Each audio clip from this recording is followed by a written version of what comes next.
In this lecture, we're going to continue our primitive reflex discussion and really focus on our postural and transitional reflexes with this. As baby develops and they go through those primitive reflexes at our birth, those integrate, they often turn into these postural reflexes, which means that the baby's brain and their nervous system is starting to mature a lot more. We're starting to use higher parts of the brain, so not just the brainstem, but we're starting to use more of the cortex and different things that are higher processing. A lot of the purpose of these are going to be for balance, proprioception, for head control, muscle tone. So we're really going to get into a lot of these postural reflexes with this lecture. So you're going to find with these transitional postural reflexes that these are not present at birth. These are present often kind of mid-first year and on. And so we're going to kind of look at those and see what you might want to test on some of your older infants. The neck riding reflex is the first one we're going to talk about. This one is kind of what I call kind of your log roll.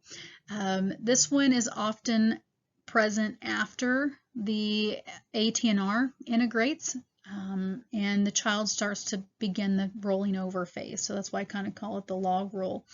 With this one, it's going to be tested very similar to how you do the ATNR. So you're going to place the baby lying supine on your table. You're going to rotate the baby's head 90 degrees to one direction.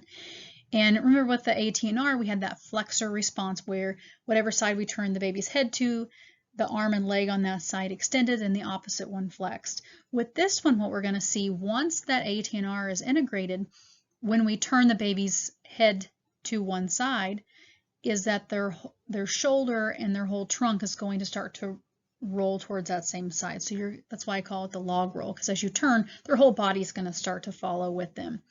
So this one is often present right after the ATNR integrates, so about that 4 to 6 month mark.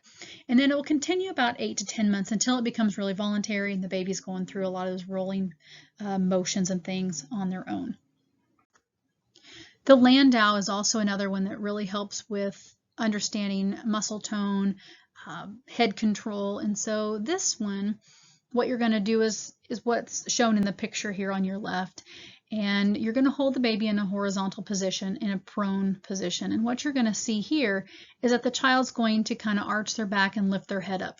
This is going to check your head control and your muscle function here. And so this one also will help you assess cranial nerve 11. So it'll help with the spinal accessory nerve testing as well. So a lot of these primitive reflexes and physical exam procedures are going to actually cross over in some of your cranial nerve testing, but this one will take care of cranial nerve 11. And this one's going to be present from about 3 to 6 months when they really start to develop that head control and be able to hold their head up for a long period of time. And then I've got up here to a year, but really it'll just turn into voluntary motion at that point. The symmetrical tonic neck reflex, or the STNR, is a really important postural transitional reflex that really helps to integrate the TLR reflex, but it also helps with getting baby crawling. So this is also called the crawling reflex. It presents about 6 to 8 months of age, and then it's fully integrated by 9 to 11 months once baby is fully crawling. To test this, you're going to put baby on all fours on the floor, and you're going to passively flex the head forward and extend backward. So it's very similar to how we tested the TLR. So it's going to be present after that one's integrated.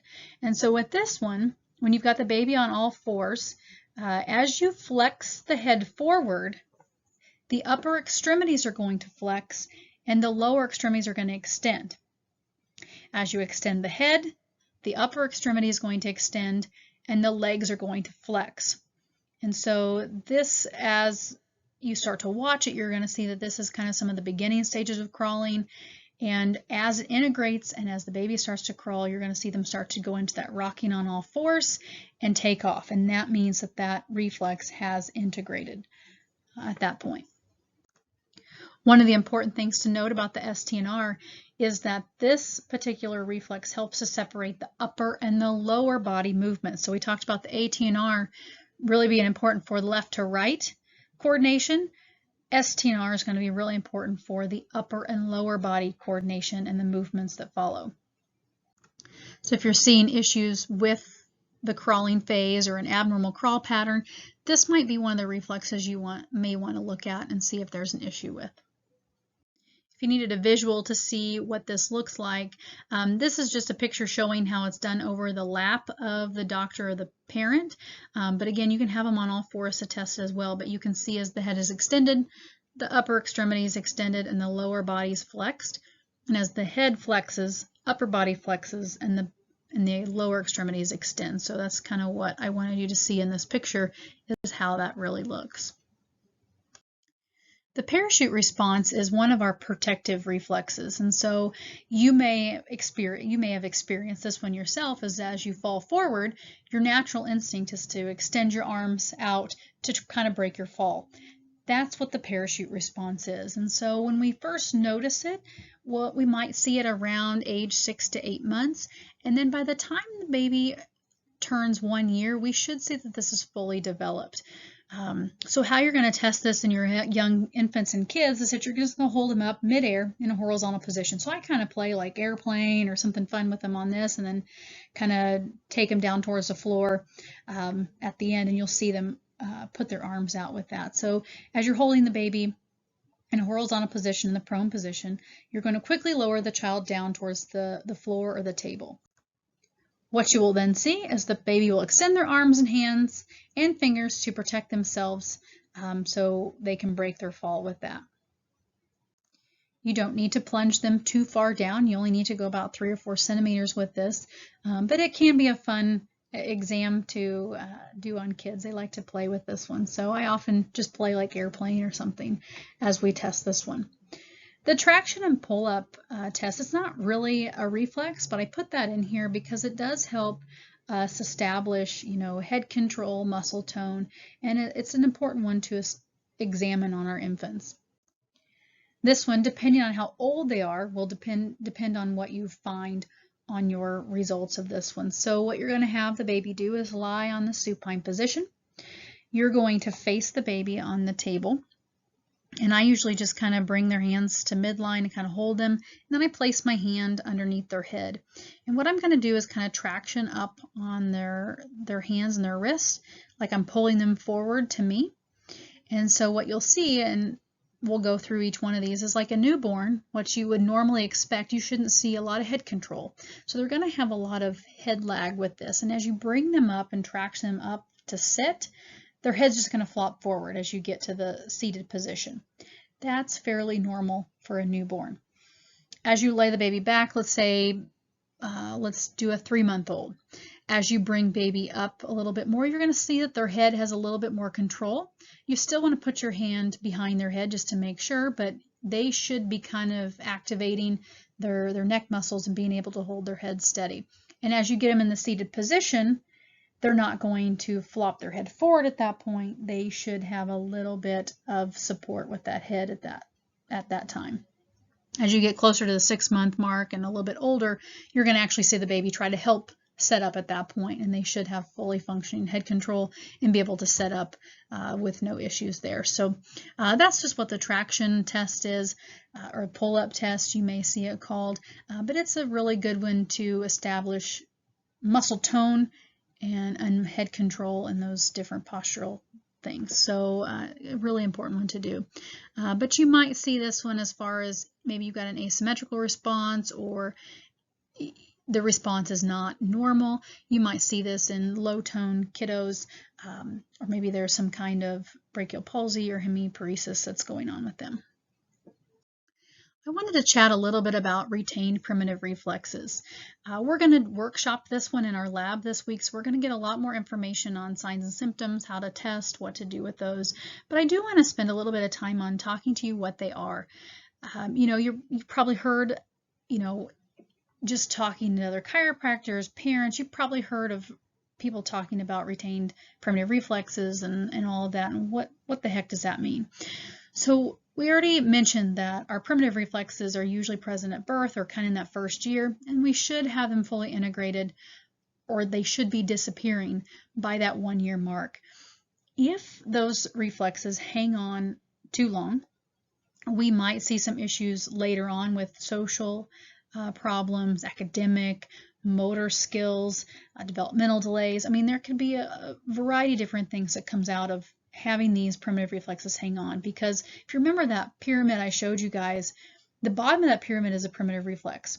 In order to move up, you've got to shut those down, and your nervous system and brain have to mature enough to be able to do some of the higher level motor functions and cortical thinking. So we have to shut those down. Otherwise, your brain and nervous system kind of stay in this immature stage, or at least part of it will. So it's harder to move on and have coordinated motions and learn appropriately. So a lot of different reasons why these can hang on. So some of the things that have been connected to a primitive reflex being retained is maybe a C-section or some kind of birth trauma. Maybe there was something in mom's prenatal history of pregnancy that caused it. It's possible that the child had some kind of reaction to a toxin of some sort, whether that be medication mom was on, or alcohol, or vaccination. A lot of different things can cause reactions in kids.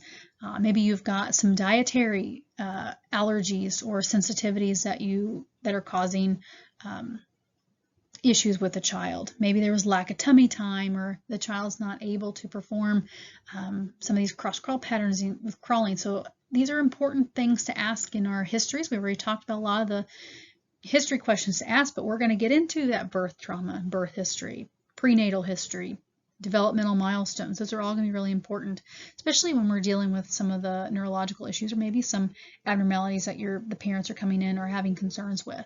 So that's why we're digging into a lot of those details, to see if we can't connect it to some reason. You may also see primitive reflexes come on after a head injury or concussion. So, the reflexes may have been completely integrated, and then that person, maybe it be a kid or even an adult, have some kind of head trauma or concussion, and those primitive reflexes show back up. So you may want to recheck those if you do have a history of concussion in your patient. If they've got chronic ear infections or other kind of chronic illnesses, sometimes that can cause these to hang on. So